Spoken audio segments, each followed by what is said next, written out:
The Zurvanite theology has held a long-standing fascination for scholars of Zoroastrianism. The word Zurvan simply means time in Avestan. It is an abstract concept and appears in the Sirazag mantra. For the 21st day of the month, which is devoted to Ramakastra and Tuveyu, the text reads 21. To Ramakastra Tuveyu, powerful, who defeats the other creatures. To that part of thee, O Vehu, that belongs to Shetamedu, to the sovereign sky, to the balanced time, to the sovereign time of the law autonomous. Ramanakashte Veyo Isuparo Karehe Taratonis Taman Etatevayo Yatiashti Svendomanion Labashahe Karatahe Tadamnai Hakaranahe Tavanai Dareo Karatahe.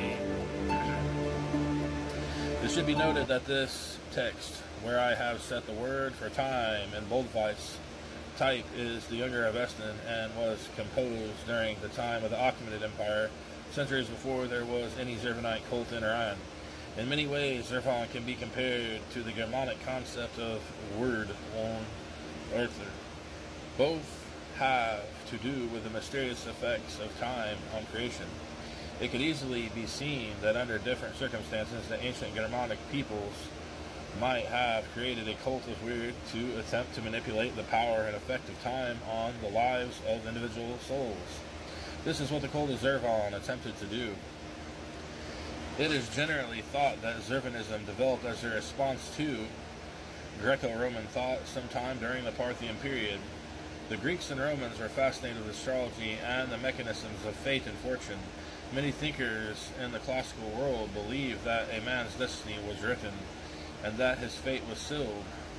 It was a matter of discovering what that fate was and following it, and that was the revelation of life. Orthodox Mazdans would not agree with this idea. They believed rather that all men were destined for salvation and a final body, and that in this life, although the environment may influence events, individual humans were free to make wise choices which would lead to more beneficial outcomes than if the freedom to choose was used to make a bad decision. Although the Iranian magicians were thought by the Greeks and the Romans to be inventors of astrology, the way in which this science of the nighttime sky was used by the Magi was very different from the way Greeks and Romans thought it was. The courses of the stars, moon, and the sun can tell us that challenges we face, what choices we will be presented with. But these courses do not determine the outcome.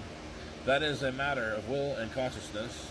But for a long time period, the Iranians were enamored of the Greco-Roman approach. They did not adopt Greek or Roman solutions, but, however, rather they developed a system from within their own mythology, Zurvanism. This sect or philosophical stance grew in Zoroastrian Iran, and its own synthesis subsequently formed other sects which spun off from it and spread outside the Iranian sphere of influence. Because Zurvanism was pretty thoroughly eradicated from the ancient Zoroastrian Orthodox religion in later Sasanian times, we do not have a great number of documents supporting the beliefs of the sect. But there are some. The most important and detailed ones were composed not by Zurvanites themselves, but by Christian opponents of the Persian Zurvanite cult. Just as much of what we know about the Gnostic sects was also actually written by Christian polemicists against the doctrines we are interested in understanding. The fact that we are dependent on this type of source is already discouraging. We cannot be sure of their accuracy, but this evidence combined with what we know from within Orthodox Zoroastrianism brings us pretty close to some understanding. The best of these polemics is offered by Esnik of Kolb, a 5th century Armenian cleric who wrote the book Refutation of the Sects, in which he provides a summary of the Zurvanite beliefs. Esnik tells of Zurvan, an apparently a hermaphroditic being whose name means time. Esnik mistranslates it as fortune, but we can see why, the given context of Iranian interest in Zurvan. Zurvan sacrifices for a son for 1,000 years with no result. Zurvan begins to doubt as to whether all his effort was in vain. At that moment, twins were conceived of Zurvan's womb. Ormuzd and Ahriman. Zurvan knew that twins were growing in the womb, and he vowed that one that emerged first would be made king. Ormuzd heard this and told Ahriman of their father's wish. Once Ahriman heard this, he pierced the womb at once to emerge first. He appeared before his father and declared himself his son. But Zurvan did not recognize him. Zurvan said that his son was supposed to be sweet-smelling and radiant, but that this entity was foul-smelling and dark.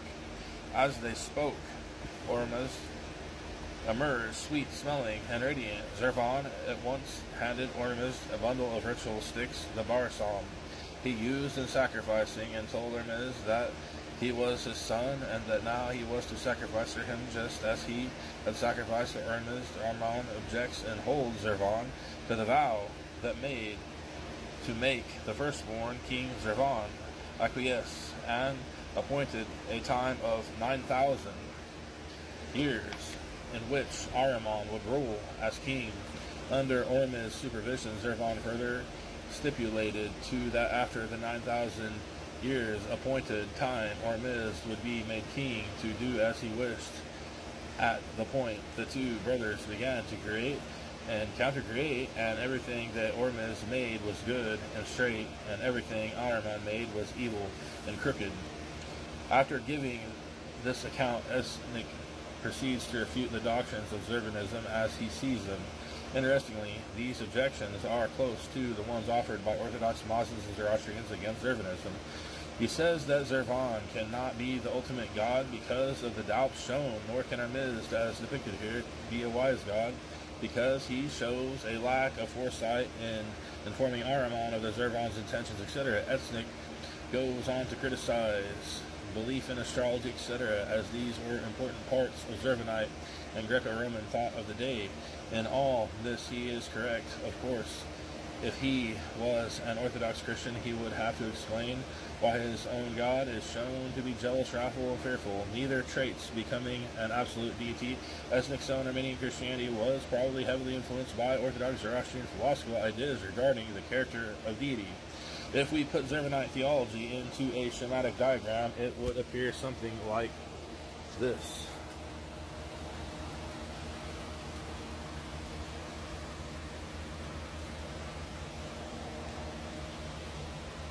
I can't get it to focus.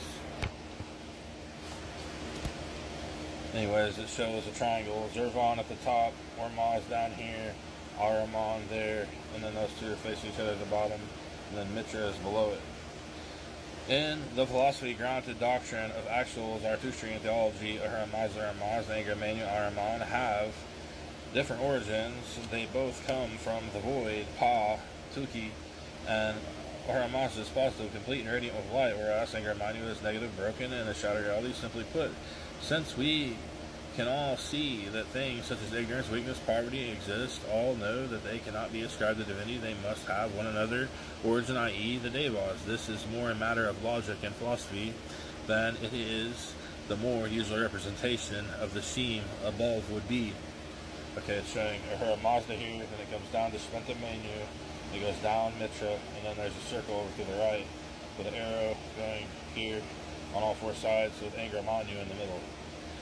This shows that although Ahura Mazda did not create Angra Manu Ahriman, this entity does form an aspect form of the Yazatas, as head of which can be seen.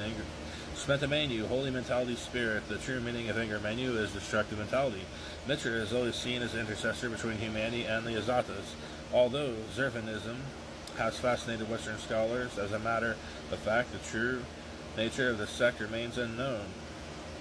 It may have been an erroneous interpretation of Mazda theology favored by a group of Magian priests, or it may have been a dominant alternative to mainstream Mazda theology and philosophy which held sway for the time of the Sasanian period. If we return to the interpretation of Sarepta quoted at the beginning of this section, we will learn some interesting points about Zurvan and its position in the Mazdan way.